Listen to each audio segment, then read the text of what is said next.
अस्सलामु अलैकुम वरहमतुल्लाहि वबरकातुहू। बिस्मिल्लाहिर्रहमानिर्रहीम वस्सलातु वस्सलामु अला रसूलिहिल करीम व अला आलिहि व सहबिहि अजमाइन अम्मा बाद।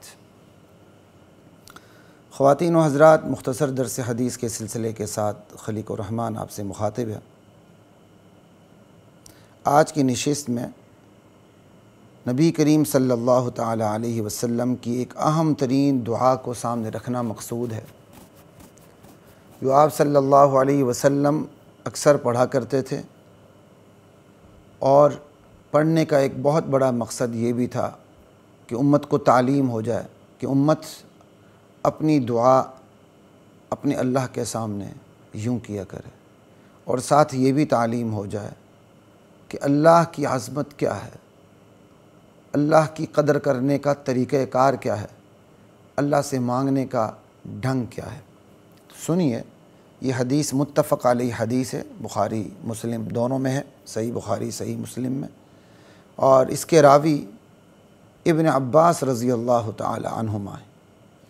अन इब्न अब्बास रज़ी अल्लाह तआला अन्हुमा अन्न रसूलल्लाह सल्लल्लाहु अलैहि वसल्लम कान यक़ूल। इब्न अब्बास रज़ी अल्लाह तआला अन्हुमा फरमाते हैं कि नबी करीम सल्लल्लाहु तआला अलैहि व आलिहि वसल्लम कान यक़ूल, ये दुआ किया करते थे, क्या? अल्लाहुम्मा लका अस्लमतु,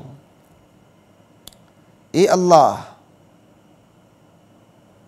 मैं तेरा फर्मा बरदार हो गया, मैंने तेरे सामने सरे तस्लीम खम कर दिया। ये दुआया कलिमात हैं कि इन दुआया कलिमात में अल्लाह के नबी अपनी अल्लाह की बारगाह में अल्लाह की यूँ तारीफ़ कर रहे हैं, अल्लाहुम्मा लका अस्लमतु।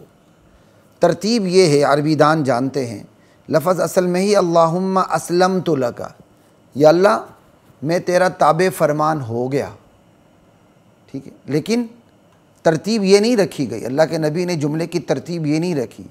अस्लमतु लका कहने की बजाय लका अस्लमतु कह दिया। और उसूल है कि अरबी ज़ुबान में जब जुमला मुक़द्दम और मुअख़्ख़र हो जाता है, तक़दीम व ताख़ीर उसके अंदर आ जाती है। जिस लफ़्ज़ का हक़ पहले होता है वो बाद में आ जाए, जिसने बाद में आना होता है वो पहले आ जाए, तो एक ही जुमले में दो मफ़हूम पैदा हो जाते हैं, यानी हसर पैदा हो जाता है। अस्लमतु लका का मतलब ये मैं तेरा फर्मा बरदार हो गया। लका अस्लमतु का मतलब ये है कि मैंने तेरी ही फर्मा बरदारी की, किसी और की नहीं की। जैसे इय्याका नअबुदु, या अल्लाह हम तेरी ही इबादत करते हैं, तेरे अलावा किसी की नहीं करते। बिल्कुल इसी तरह अस्लमतु लका, या अल्लाह मैं तेरा ही फर्मा बरदार हूँ, मैं किसी और का फर्मा बरदार नहीं हूँ, मैं किसी और का ताबे फरमान नहीं हूँ, क्योंकि अल्लाह तू है, मुश्किल कुशा हाजत रवा तू है। लका अस्लमतु, या अल्लाह मैंने सिर्फ़ और सिर्फ़ और सिर्फ़ तेरे सामने सरे तस्लीम खम किया। अल्लाह अकबर। अल्लाह यूँ दुआ मांगने की हमें तौफ़ीक़ अता फरमाए। वबिका आमनतु, या अल्लाह मैं तुझी पर ईमान लाया हूँ, या अल्लाह मेरा सिर्फ़ तुझी पे यकीन है, या अल्लाह मैं तेरी ही तस्दीक करता हूँ। ये भी लफ़्ज़ आमनतु बिका है, तो वबिका आमनतु, या अल्लाह मैं तुझी पर ईमान लाया हूँ, तेरे अलावा मैंने किसी को अपना इलाह, माबूद, हाजत रवा, मुश्किल कुशा नहीं माना, नहीं समझा। वबिका आमनतु, या अल्लाह मैं तुझी पर ईमान लाया हूँ। इस दुआ में देखें तौहीद कितनी है, इस दुआ में ये देखिए कि आजिज़ी अल्लाह के नबी की कितनी है, इस दुआ में ये देखें कि अल्लाह की सना करने का तरीक़ेकार क्या है, अल्लाह की अज़मत बयान करने का अल्लाह की बारगाह में तरीक़ेकार क्या है। इसी तरह तीसरा जुमला देखिए, व अलैका तवक्कलतु, या अल्लाह मैंने भरोसा सिर्फ़ तुझी पे किया है, एतिमाद मेरा सिर्फ़ तेरे ऊपर है। ये लफ़्ज़ भी असल में तरतीब में क्या था? तवक्कलतु अलैका, कि मैंने या अल्लाह मैंने तुझ पे भरोसा किया। लेकिन अल्लाह के नबी ने ये नहीं फरमाया, बल्कि कहा अलैका तवक्कलतु, या अल्लाह मेरा भरोसा सिर्फ तुझ पर है बस, क्योंकि तू इलाह है, तेरे अलावा कोई और इलाह नहीं, लिहाजा तेरे अलावा मेरा भरोसा किसी पे नहीं, जो अल्लाह पे भरोसा होना चाहिए वो भरोसा या अल्लाह सिर्फ तुझी के तेरे ऊपर है, क्योंकि तू इलाह वाहिद है। व अलैका तवक्कलतु, मेरा एतमाद, मेरा भरोसा सिर्फ और सिर्फ तेरी ज़ात के ऊपर है। अल्लाह अकबर। आमतौर पर तवक्कुल का यही मफ़हूम बयान किया जाता है, असबाब इख्तियार करने के बाद नतीजा अल्लाह पे छोड़ दे का नाम तवक्कुल है। अल्लाह पे भरोसे का मतलब ये नहीं है अल्लाह ने जो काम करने का हुक्म दिया वो नहीं करना, वो करना है, करने के बाद अब उस पर नतीजे क्या मुरतब होता है वो अल्लाह पे छोड़ देना। अल्लाह मैंने तुझी पे भरोसा किया, मेरा एतमाद तेरे ऊपर है, बस नतीजा तेरे हाथ में, किसी और के हाथ में नहीं है। व इलैका अनबतु, ये चौथा जुमला, इसकी तरतीब भी इस तरह है, व अनबतु इलैक, या अल्लाह मैं तेरी तरफ रुजू करता हूँ। अनाब युनीबु इनाबतन, अनबतु। लेकिन इसकी भी तरतीब अल्लाह के नबी ने अपने दुआई अल्फाज में बदल दी। व अनबतु इलैक कहने की बजाय क्या फरमाया, व इलैका अनबतु, या अल्लाह मैं रुजू में सिर्फ तेरी तरफ करता हूँ, तवज्जो सिर्फ तेरी तरफ है मेरी, किसी और तरफ मेरा रुजू नहीं है। मेरी तलब, मेरा पलटना, मेरी तवज्जो, मेरा जाना सिर्फ तेरी तरफ है, बस किसी और की तरफ नहीं। क्यों, कोई और इला नहीं है, जब कोई और इला नहीं है तो किसी तरफ मेरा रुजू भी नहीं है। व इलैका अनबतु, अल्लाह अकबर। ये कितने जुमले हो गए, असलम तो एक, वबिका आमनतु दो, लका असलम तो एक, वबिका आमनतु दो, व अलैका तवक्कलतु तीन, व इलैका अनबतु चार। अब पांचवा, वबिका खासमतु। इस जुमले के दो मफहूम है, दोनों बयान कर देता हूँ। वबिका खासमतु, आमतौर पर जो शारहीन अरबी शारहीन है वो बयान करते हैं, वो आपके सामने रख देता हूँ। या अल्लाह तेरी मदद से ही मैं मुकाबला करता हूँ। मैंने जब भी मुकाबला किया, जब भी किसी के साथ मेरा झगड़ा हुआ तो मैंने तेरी मदद से उसके साथ झगड़ा किया, तेरी मदद से मैंने उसके साथ मुकाबला किया। वबिका आमनतु,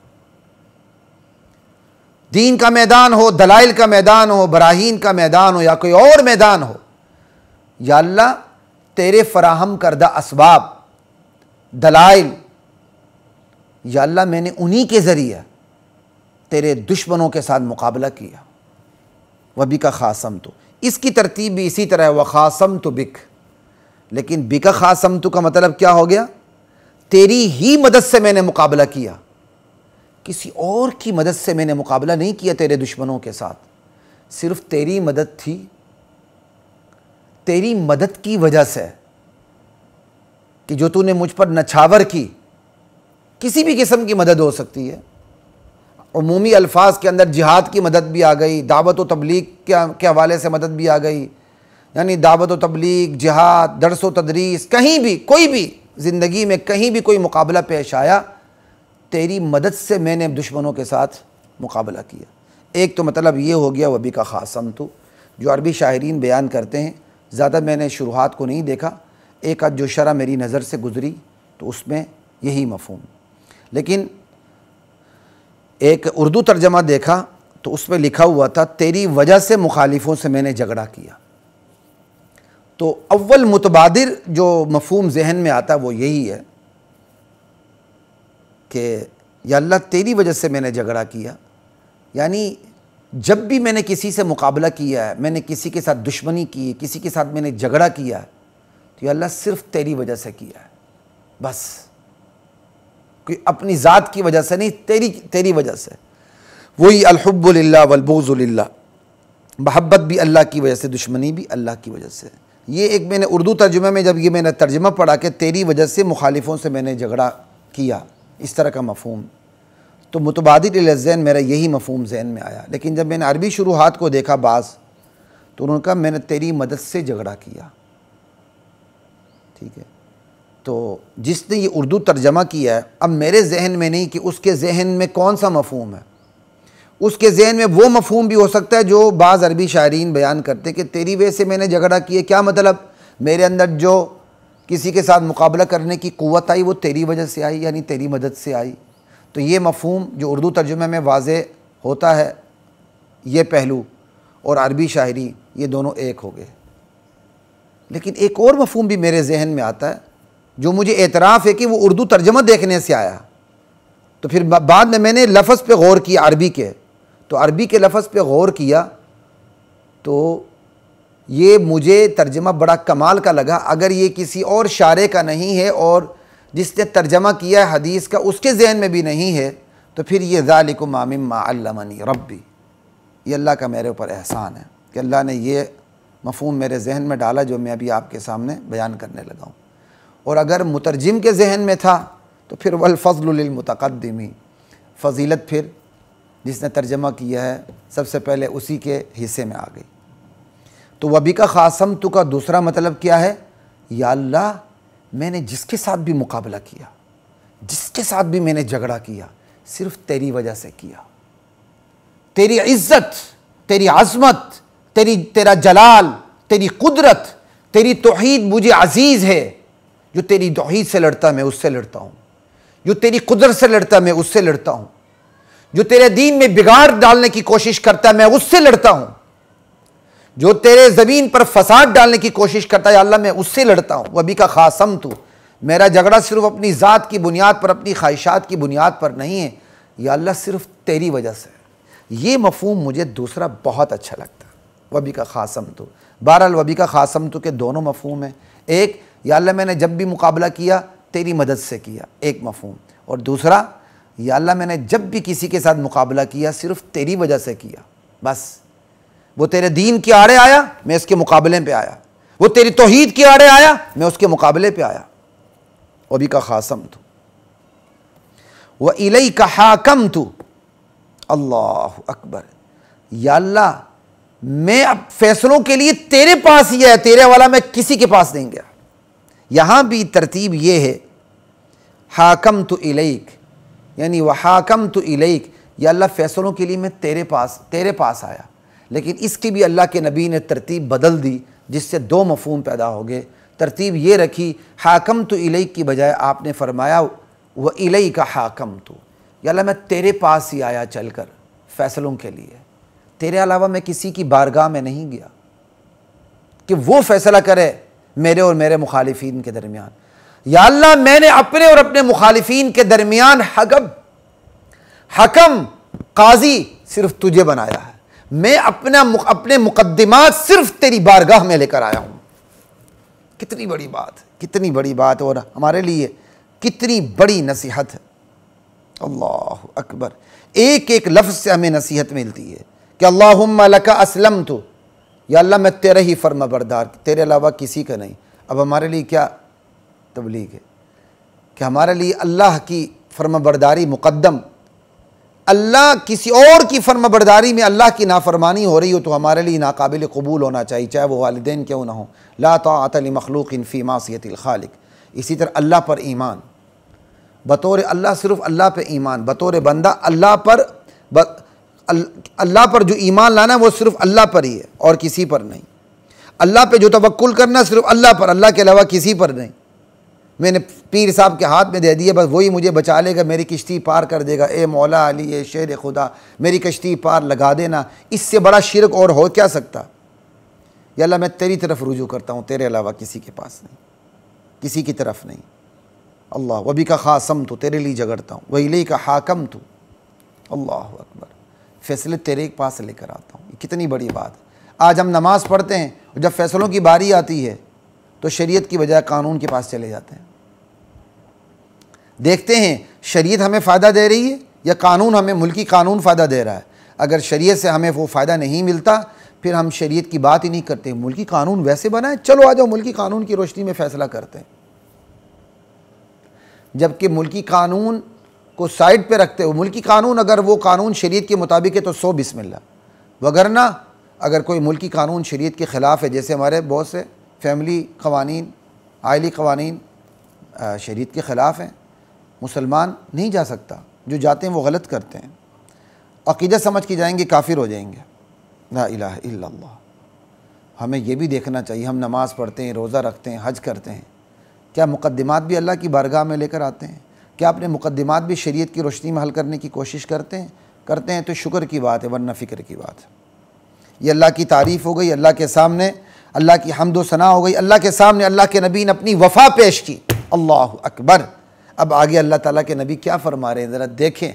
सब कुछ करने के बावजूद कि अल्लाहुम्मा लका अस्लमतु व बिका आमनतु व अलैका तवक्कलतु व इलैका अनबतु व बिका खासमतु व इलैका हाकमतु, सब कुछ करने के बावजूद अल्लाह के नबी आजिज़ाना दरख्वास्त क्या कर रहे हैं ज़रा सुने। फ़ग़फ़िर ली मा क़द्दमतु व मा अख़्ख़रतु, या अल्लाह मेरे तमाम अगले पिछले गुनाह माफ़ फरमा दे। कितनी आजिज़ी अल्लाह के नबी के इन दुआया कलिमात में।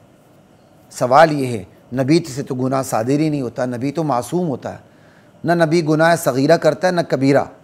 अलबत्ता खिलाफ औला काम हो सकता है कि नबी को अपने किसी काम में इस मनसब पर, इस लेवल पे होना चाहिए, तो नबी इस लेवल पे ना होते हुए यहाँ आ जाए। अगरचे ये भी जायज़ है, लेकिन ये जवाज़ का पीक लेवल यहाँ है, तो ऐसा हो सकता है कि नबी यहाँ ना रहे, यहाँ आ जाए, ये गुनाह नहीं है। ठीक है ना जी। नबी से लग़ज़िश हो सकती है, खिलाफ औला काम हो सकता है जो गुनाह नहीं है, तो यहाँ नबी उस लग़ज़िश और उन लग़ज़िशों जो गुनाह नहीं है, न सगीरा न कबीरा, और ख़िलाफ़ औला काम पर भी अल्लाह ताला से माफ़ी मांग रहे हैं। एक, या उम्मत को तालीम फरमा रहे हैं, तालीम देने के लिए ये अल्फाज फरमा रहे हैं। और फिर तीसरी बात, फ़ैसला कुन याद रखें, तौबा करना, अल्लाह से बख्शिश तलब करना, इसके लिए गुनाह होना ज़रूरी नहीं है। ये ख़ुद एक मुस्तकिल इबादत है, जिस तरह नमाज एक मुस्तकिल इबादत है, अल्लाह से माफ़ी तलब करते रहना, तौबा करते रहना भी एक मुस्तकिल इबादत है। अल्लाह अकबर, ये एक मुस्तकिल इबादत है। अल्लाह अकबर। तो फ़ग़फ़िर ली मा क़द्दमतु व मा अख़्ख़रतु व मा असररतु व मा अअलनतु, या अल्लाह जो काम मुझसे, जो गुनाह मुझसे खुफिया तौर पर हुए, जो अलानी है, वो भी माफ़ फरमा। तो वही बात हो गई कि अल्लाह के नबी ने तो गुनाह किया नहीं, वही लग़ज़िशों की बात हो गई, खिलाफ औला काम हो गई, या उम्मत को तालीम देने की बात हो गई। अंतल मुक़द्दिम, या अल्लाह तू ही आगे करने वाला है, तू जिसे आगे कर दे वही आगे होगा, तू जिसे आगे ना करे वो आगे होने की कोशिश करेगा तो आगे नहीं हो सकेगा। आगे करने वाला तू ही है, बस ला इलाहा इल्लल्लाह। आगे बढ़ाने वाला अल्लाह, अंतल मुक़द्दिम व अंतल मुअख़्ख़िर, पीछे करने वाला भी अल्लाह, पीछे हटाने वाला भी अल्लाह। अल्लाह किसी को पीछे हटाना चाहे, वो आगे बढ़ना चाहे, हो नहीं सकता। अल्लाह किसी को आगे बढ़ाना चाहे, कोई उसको पीछे हटाना चाहे, नहीं हो सकता। मुक़द्दिम और मुअख़्ख़िर सिर्फ एक अल्लाह है। ला इलाहा इल्ला अंता, या ए अल्लाह तेरे सिवा कोई इलाह नहीं। इलाह कौन है? माबूद, हाजत रवा, मुश्किल कुशा, दूर व नज़दीक से पुकार को यकसां सुनने वाला, ये इलाह है। इलाह के किसी ने मतलब को समझना हो, 20वें सिपारे का पहला रुकू पढ़ ले बस। अम्मन खलक़स समावाति वल अर्ज़, जहाँ हर आयत के बाद तक कम बेश इलाहुम अल्लाह, इलाहुम अल्लाह की गर्दान है, तकरार है। या अल्लाह तू ही इलाह, माबूद, हाजत रवा, मुश्किल कुशा, गौस आज़म, दस्तगीर सिर्फ तू है, तेरे सिवा कोई भी नहीं। वज़ाद बाज़ुर रुवाह, बाज़ रावियों ने इस हदीस में इन अल्फाज का भी इजाफ़ा किया, इन कलिमात का भी, कि वला हौल वला कुव्वत इल्ला बिल्लाह। बाज़ रावियों ने इस जुमले का भी इजाफ़ा किया इस हदीस में कि वला हौल वला कुव्वत इल्ला बिल्लाह, गुनाह से बचने की किसी में ताकत नहीं, वला कुव्वा, नेकी पर आने की किसी के अंदर ताकत नहीं, गुनाह से बचने की कुव्वत नहीं, नेकी पर आने की ताकत नहीं, इल्ला बिल्लाह, मगर ये सब कुछ अल्लाह की तौफीक से है। गुनाह से बचना भी अल्लाह की तौफीक से, नेकी पर आना भी अल्लाह की तौफीक से। ये दुआया कलिमात हैं, इनको याद भी कीजिए। इनको याद करके अपनी दुआ में इन अल्फाज से अल्लाह ताला की हम्द व सना भी बयान कीजिए, और फिर अपने लिए दुआ कीजिए, अपनी हाजात को सामने रखिए। बेहतर ये है इन अल्फाज को याद करें, क्योंकि नबी अलैहिस्सलाम की ज़ुबान मुबारक से निकले हुए अल्फाज हैं, याद करेंगे बरकत आएगी। अगर ये याद नहीं है फ़िलहाल, तो इसका तर्जमा याद कर लें, जब तक कि ये अल्फाज याद नहीं होते। और अल्फाज बिल्कुल भी याद नहीं होते, कोई बात नहीं, तर्जमा याद कर लें, अपनी ज़ुबान में अल्लाह की हम्द व सना बयान करेंगे। इंशाअल्लाह मुख्तसर दर्स हदीस के सिलसिले के साथ फिर आपसे मुलाकात होगी। तब तक के लिए इजाज़त दीजिए। अस्सलामु अलैकुम व रहमतुल्लाहि व बरकातुहू।